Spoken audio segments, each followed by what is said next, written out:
Okay, he doesn't take it. Now the key is to play bishop to f5. Like I was saying, if you play e6, if you play c6, then you're just transposing into the French or into the Caro-Kann. Playing bishop to f5, suddenly you're gaining an advantage in both of those lines.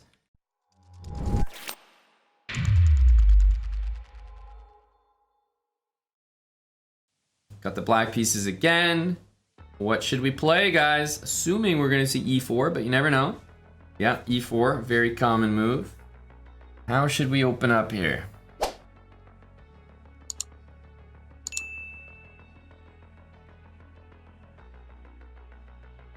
Oh, a lot of suggestions there. A lot of Scandinavian suggestions. All right, d5 it is. Well, I'll tell you one thing. Scandinavian tends to work pretty well at the lower elos because people don't even take the pawn for the most part. I remember I played a Scandinavian. The guy just went knight f3 and blundered the pawn. Here we see e5. So now, if I'm playing the Scandinavian and I see someone reply e5, essentially I'm going to tell myself, if I play e6, d4 happens, and we're just playing a French, right? That's the same as if I played e4, e6, d4, d5, e5, right? It's just transposed. So I don't want to play a move like e6. In fact, if I play a move like c6 and white plays d4, that's the same as if we played e4, c6, d4, d5, e5. It just transposes, right? But I can have the best of every possible universe here. If I play e6, I'm playing a French. If I play c6, I'm playing Caro-Kann. If I'm playing bishop f5, I'm either playing a French with e6 and the bishop on the outside, or I'm playing a Caro-Kann where I haven't played c6 and I can just play c5. So either way, there's gonna be something good that comes out of this. If I play c6 here, again, I'm transposing into a Caro-Kann. I don't think we need to do that. I think I can just play e6. So now we've played the French moves, but the bishop's on the outside. Like, how did that happen? And I'm reserving my c-pawn to maybe just go directly to c5. And any kind of like Caro-Kann positions we get here, I'm gonna have a full extra move because I didn't play this. I didn't play c6. g4, we have an option to maybe go bishop e4 and get our opponent playing f3. And you know what's so tempting about this current position is that we actually have a much different position than a Caro-Kann. In a Caro-Kann, this pawn would be here and this pawn would be here. Then they play g4 and it's like, okay, you know, you can understand why the position is a little tricky there. But now he's played g4 and I have e6 instead. So actually after bishop here, f3, okay, queen h4 it's more of a consideration, right? That move's not normally possible because the pawn is actually on e7. So again, this is all from the opening, making sure after e5, we're not just playing the French, we're not just playing the Caro-Kann. We got our bishop out, and I think that we've improved a little bit. Okay, so we see f3. I like the look of queen h4. I mean, how could we not? The king's gonna have to move, and then probably we just save our bishop. So that looks like the best way to play. And he's probably, if I'm being honest here, he's probably shocked right now that queen h4 can be played. He's probably shocked because he's like, wait a minute. I thought this was the Caro-Kann. Like it won't make any sense to why the queen is showing up on h4. But it's not a French and it's not a Caro-Kann.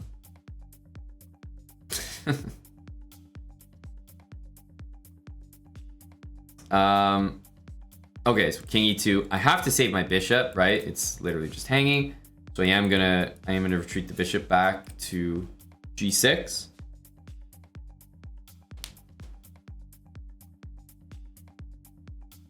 Keep it nice and simple here. I don't think there's any value in trying to, you know, exploit the king in the middle with some fancy moves. I think we can just play it slow. Okay, g5 played. So, I mean, our queen is like stranded on this square, but it can't really be attacked. So I feel pretty comfortable here. Knight f3 can only happen if my opponent plays f4, and f4 is going to lose the game for many, many reasons. Namely along this diagonal, if not this one. And then apart from that, I mean, the bishop could go around and attack us, but then the g-pawn hangs. The g-pawn will always hang unless it's protected, but we already talked about how that f-pawn can't move. And meanwhile, you know, this bishop, rook, knight, all can't attack my queen, so we're really okay here. If we play knight c6, I imagine white will play c3. So we do need to watch out there. Can't just expect to win this pawn outright. So I'm looking a little bit more at something like c5 because it, you know, then the queen starts to get involved maybe on f2. So I like c5 and then knight c6. But this is typical. In the French, you don't play knight c6, you need your c-pawn. So I want c5 and then knight to c6. And if I want to free my queen from h4, h6 is always available and always a good move. Knight takes h6, knight f5. That will always be tremendous. So I'm kind of torn between so many good moves, but they're all going to be good. I just need to get them on the board. So c5, knight c6 next, then probably h6. Knight takes, the knight goes to f5, and everybody's going to be attacking this d4 pawn. Unfortunately, my opponent played the move f4, which I think loses for a few different reasons, but I believe that it's true that my opponent doesn't lose a queen here, which is just a little bit kind of lucky, I guess. I don't know. Fortunate, you know?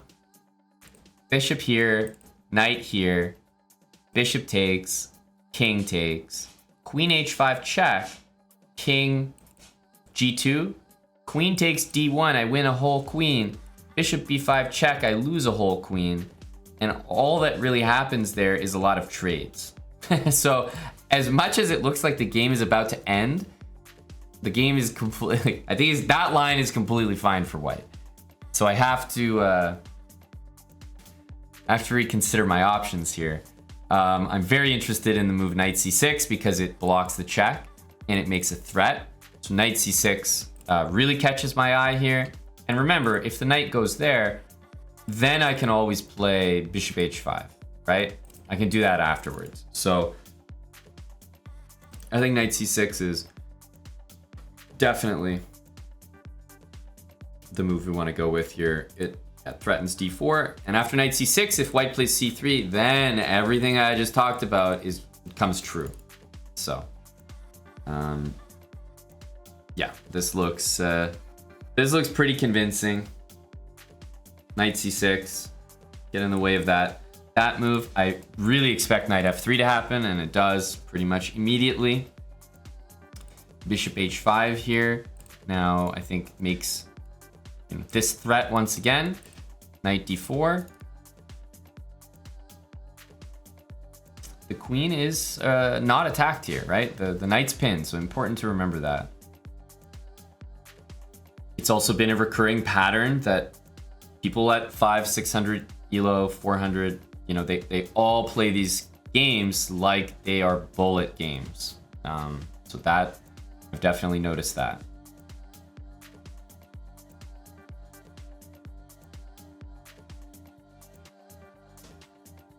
So pawn takes on d4.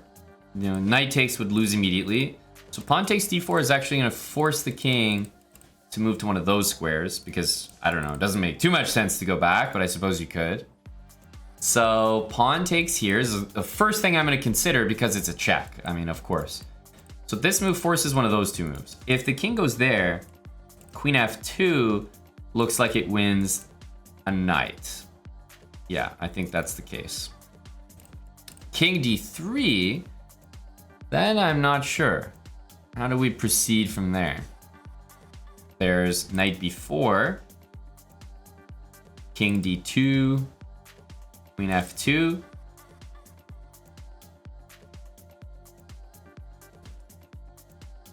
But maybe the most annoying line is king d3. Knight there. King d2. Sorry, king e2. Because now if I do this again, bishop check thing works. It's like, what? So I think this absolutely wins, but I'll tell you one thing.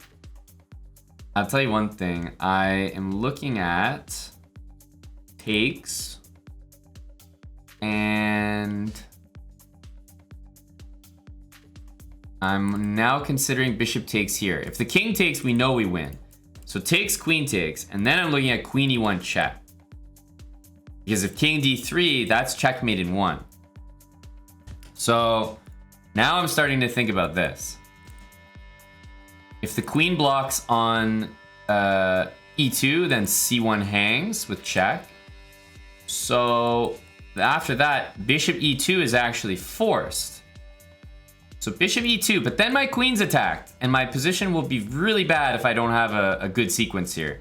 Take with check, king d3, knight b4 check, forced king takes d4.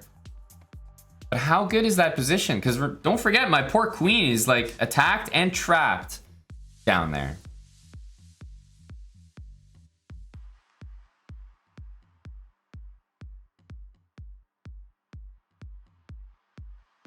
I can take on c2, king d3. I'm still not sold.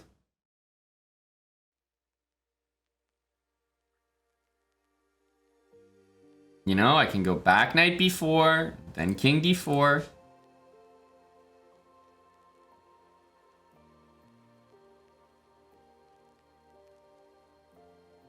I have bishop c5, whether or not I took the pawn or not. King takes c5. I have rook c8 there. Does that actually help? It's like, man, what a variation. So based on those two calculations, because I have 6 minutes, I want to be reasonable with my management here. I would probably honestly play pawn takes on d4, because I don't see something fully conclusive in that line. I'm getting a feeling that I'm missing something and that is the right line, but if I don't see it, I can't really continue that way.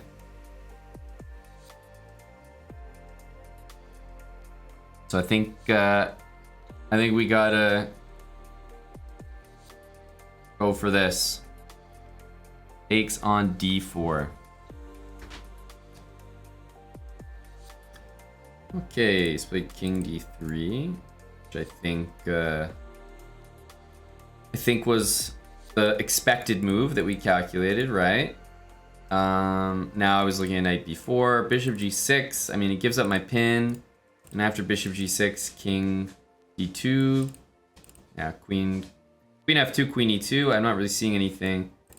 And bishop here, white can always play c3. So I think we'll continue with our plan, which was knight to b4.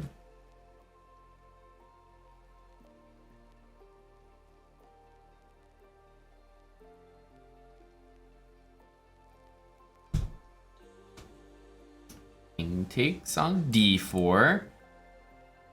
Now there's definitely some options. Queen f2 check, though, seems to keep everything flowing, right? Just, we're in stride there.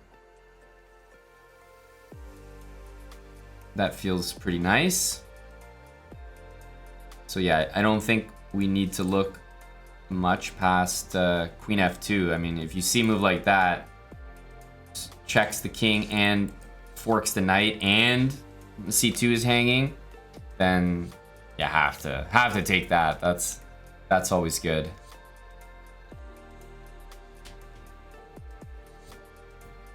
So knight c2 is hanging, bishop takes f3 is hanging.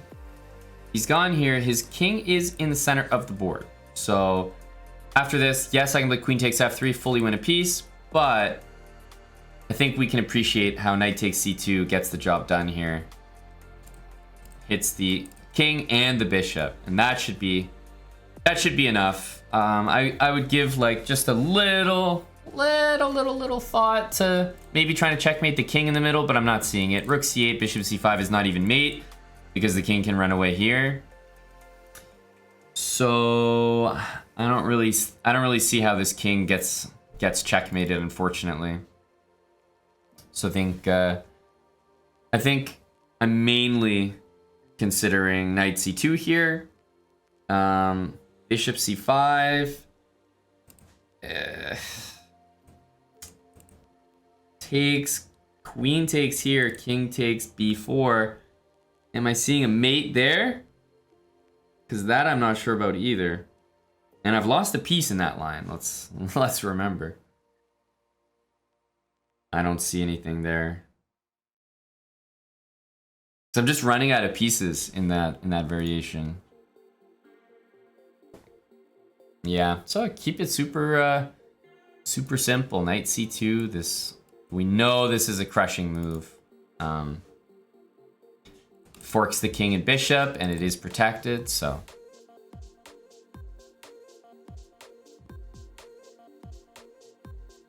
pretty much the best possible move. Okay, so now king d3. Now we have some real options. Queen takes e3 check looks like a great place to start. With the king having to go there, but bishop g6 now does make more of an impact. Bishop g6, the king must go there. Right, and then, I don't know, maybe bishop here or rook there. Now you start to see the pieces come alive. Yeah, now I start to like that.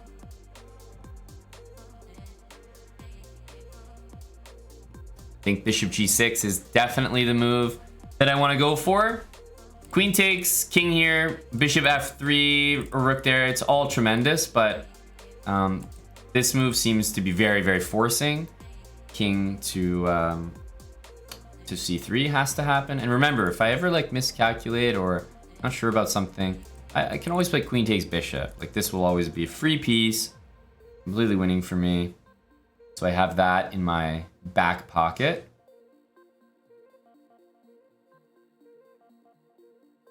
So the king has to go here. And then I was looking at a nice simple move, rook c8, to continue to chase the king to b3. Right? And then the nice thing is I can play knight takes a1, check. And obviously f5 just delays things. We're going to take all the same. The knight can actually take the rook and check the king, which seems like a nice a nice option. And the king's moves are very forced in this variation.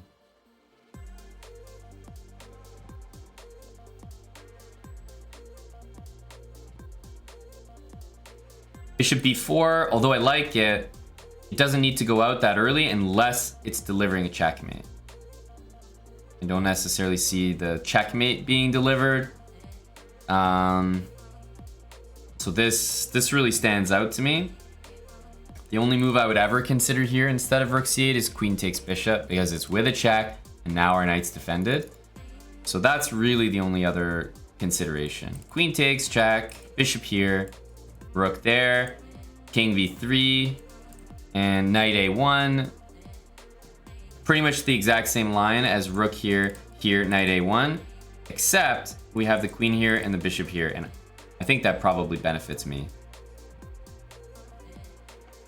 I think it probably benefits me, so I'll go for it. Take.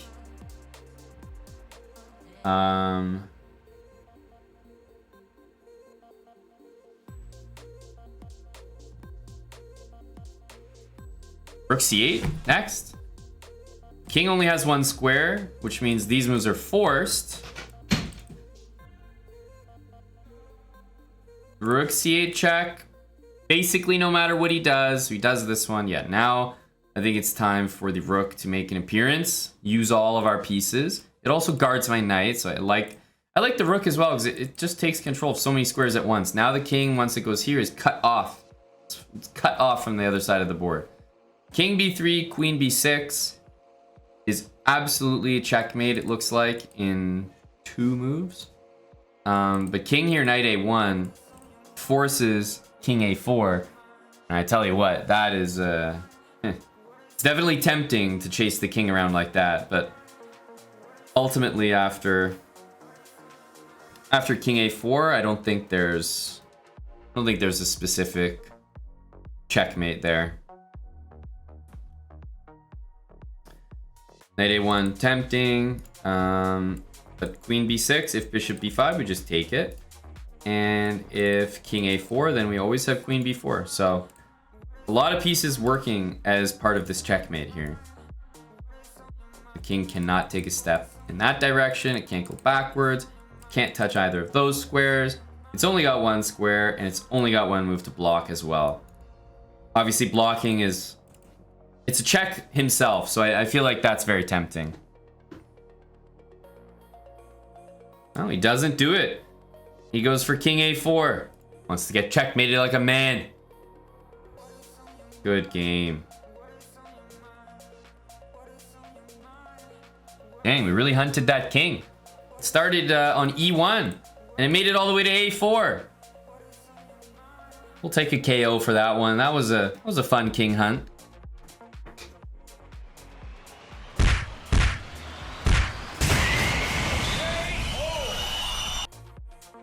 Unfortunately, I can tell you guys that we lost the analysis. Dang. The classic reversal. You get 96%, but your opponent switches it up on you, reverses those digits, and gets 69%. So, unfortunately, we lost the post-game analysis.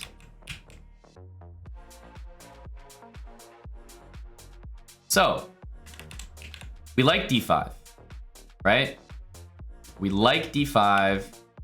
Okay, he doesn't take it. Now, the key is to play bishop to f5.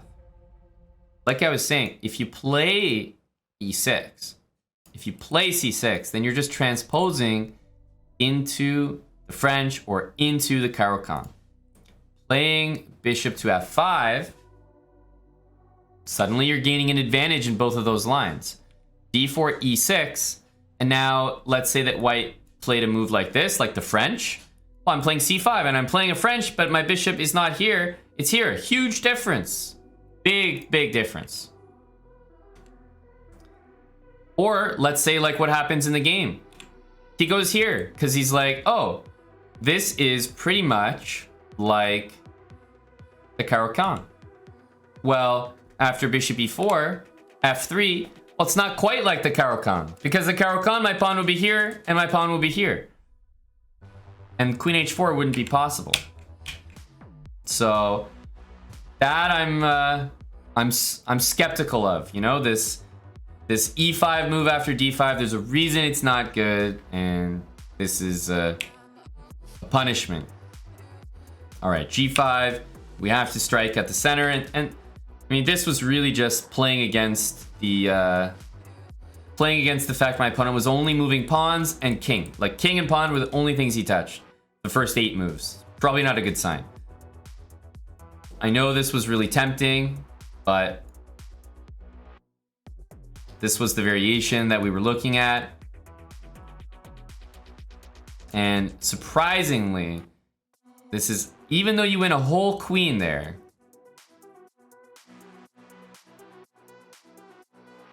you don't even end up a single pawn. You don't even have an extra pawn. Nothing. Can you imagine? All that, and I'm not even up a pawn. I got nothing. Opponent even has 2 bishops. Jeez. So that's why we played knight c6. It's a bit more pressure. Now we play bishop h5. King goes to e3.